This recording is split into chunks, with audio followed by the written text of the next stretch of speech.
tap and select MIG gas mode. MIG gas select.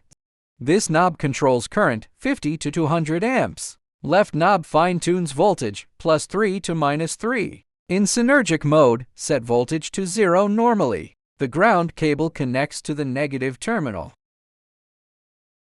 All 3 torch connections are required for gas MIG mode. Attach torch to wire feed port. Attach the gas tube to the gas connector. Plug control cable into control socket. Attach conversion cable to positive pole. Connect the air hose to the carbon dioxide cylinder and open the pressure valve. Gas shielded MIG welding in progress.